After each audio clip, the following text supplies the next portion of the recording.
Good morning, ma'am. Good morning, classmate. I am Christian Lloyd Ibaguli, and today we tackled about the Philippine under American rule. The period of American colonization of the Philippines was 48 years. It began with the cession of the Philippines to the U.S. by Spain in 1898 and lasted until the U.S. recognition of Philippine independence in 1946.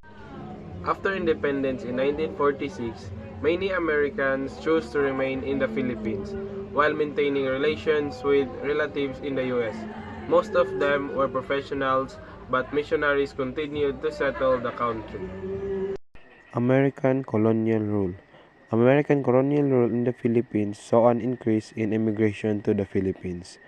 Retiring soldiers and other military men were among the first Americans to become long-term in the Philippines residents and settlers.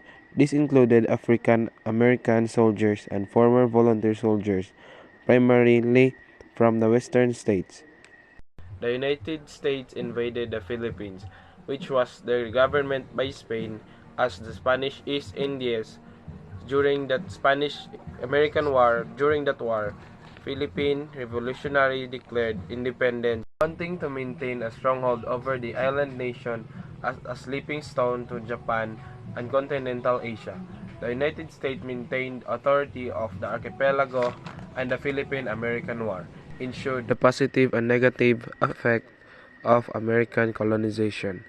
While the colonization of American was negative for many reasons such as the spread of illnesses and the forcing of religion upon natives, it was also beneficial to the native because it allowed them to have better weapons and to have different foods and goods in their lives.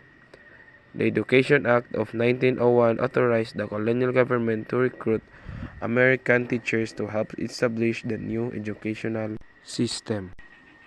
What were the aims of the Americans in the Philippines?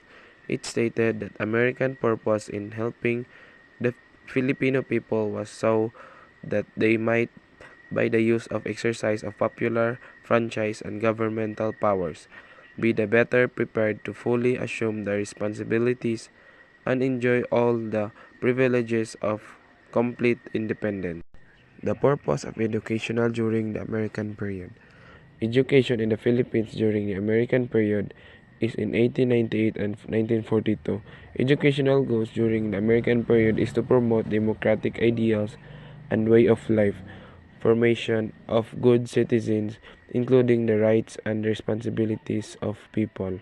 Greatest impact of American rule in Philippines.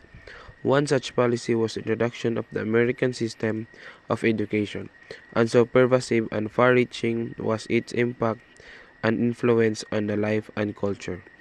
Filipino during after the colonial period that it is generally regarded as the greatest contribution of American colonialism in the Philippines. And that's all for today. Thank you for listening.